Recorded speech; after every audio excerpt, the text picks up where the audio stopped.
isai gi saifam sing da individual oina ya moloi sakpa duet sing sakpa yabagi khudong sabagi tanja yam phangda bai tare adubu ngasi te laibak phadabagi laibak phabadagi adugumba duet sakpa yabagi khudong sabasu tanja ama phangbadagi special education ai khoine tongjaraga isai duet khaldang sakpiyu haidana haijabadagi ngasigi sakpa yabagi ayabadu dasana pibirak puni hojukti makha taba dasanaga duet obi isai khaldang miam du khudol tambi nabagi dama kauksinjage manipur gi masak narbe dong laba sai sakpi no bilagdagi kauksinjage nandeshori se nandeshori gi damakta so ahuba kubab du kubi miam purama please big hand for se nandeshori Tengarui nanga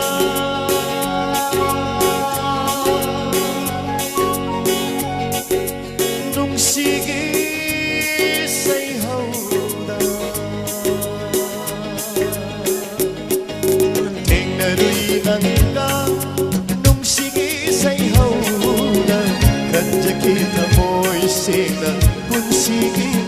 oina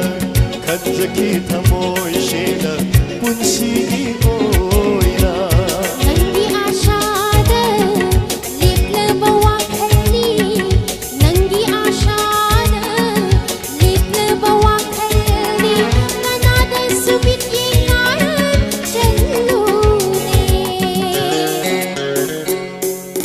Tengarui nanga nungsigi say hauda kanjaki thamoy shena punsigi oina kanjaki thamoy shena punsigi oina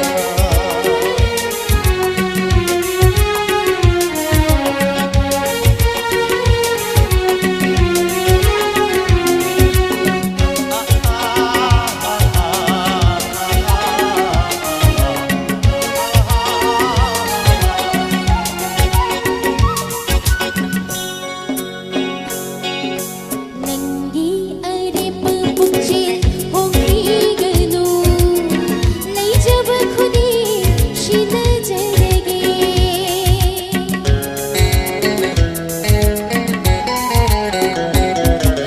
Nangi arepa pukche hongi ganu Lai jab khudi shina jarege Oi biron nangtana aigi nungsibi Oi biron nangtana aigi nungsibi Nangtani ne aigi nangtani Hinnerui nanga nungshigi say hauda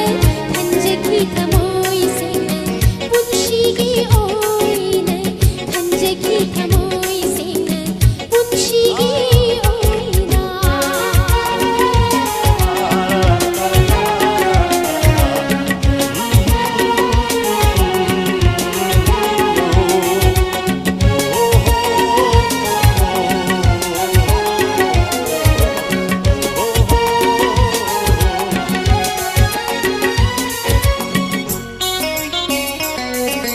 Marau leibi min yengduna koira thalle Laika phang khang hande aigi thamoy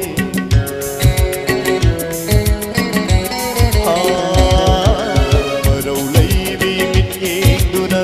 koira thalle Laika phang khang hande aigi thamoy Tumle chare banglan tatngau na nalele Tumle chare banglan tatngau na nalele Ang ngau bi hai bado oy rene Tengarui nanga nungsigi say hauda Tengarui nanga nungsigi say hauda kanjaki thamoy shena punsigi oina kanjaki thamoy shena punsigi